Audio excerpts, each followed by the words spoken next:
एक समय की बात है, एक जुलाहा सूत काटने के लिए रुई ला रहा था। रास्ते में वह आराम करने के लिए नदी किनारे बैठ गया और थोड़ी देर बाद बहुत जोर की आंधी आई और उसकी सारी रुई उड़ गई। जुलाहा बहुत घबरा गया और उसने सोचा, अगर मैं बिना रुई के घर पहुंचा तो मेरी पत्नी मुझसे बहुत नाराज होगी।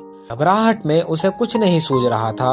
जब उसे कुछ नहीं सूझा तो वह सोचने लगा और सोचते सोचते उसके मन में एक तरकीब आई कि चलो मैं अपनी पत्नी से यही बोल दूंगा, फुर फुर।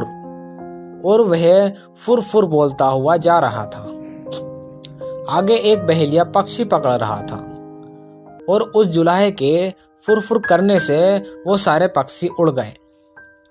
बहेलिया को बहुत गुस्सा आया। वह जुलाहे पर बहुत चिल्लाया, तुमने मुझे आज बर्बाद कर दिया। आगे से तुम ऐसा कभी मत करना।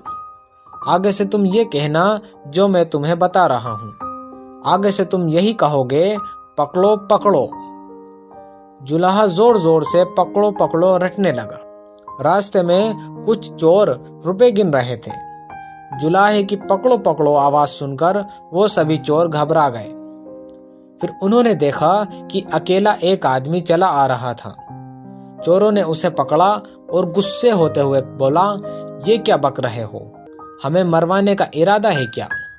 तुम्हें कहना चाहिए, इसको रखो ढेरों लाओ, समझे? अब जुलाहा यही कहता हुआ आगे बढ़ गया, इसको रखो ढेरों लाओ।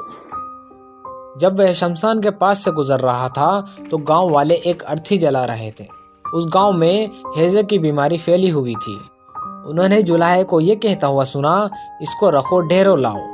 तब उन्हें बड़ा गुस्सा आया। वह चिल्लाए, तुम्हें शर्म नहीं आती है? हमारे गांव में इतनी बड़ी संख्या में बीमारी फैली हुई है और तुम ऐसा बोल रहे हो?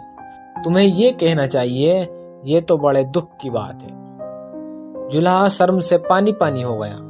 अब वह यही रटता हुआ आगे बढ़ने लगा।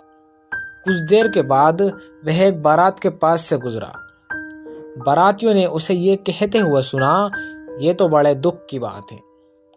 यह सुनकर वह बाराती जुलाहे को पीटने के लिए तैयार हो गए।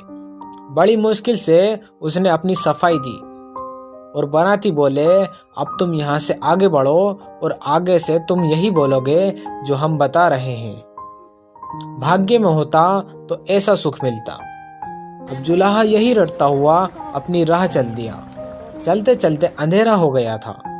घर से निकलते समय उसकी पत्नी ने उससे यही कहा था कि जहां रात हो जाए वहीं सो जाना। जुलाहा थक भी गया था और वह वहीं पर सो गया। अगले दिन जब सुबह सुबह उसके मुंह पर पानी पड़ा तब जुलाहा हड़बड़ाकर उठा। आंखें खोली तो देखता ही रह गया, ये तो उसी का घर था और अभी अभी उसकी पत्नी ने ही उसके ऊपर पानी फेंका था। जुलाहे के मुंह से निकला, भाग्य में होता तो ऐसा सुख मिलता।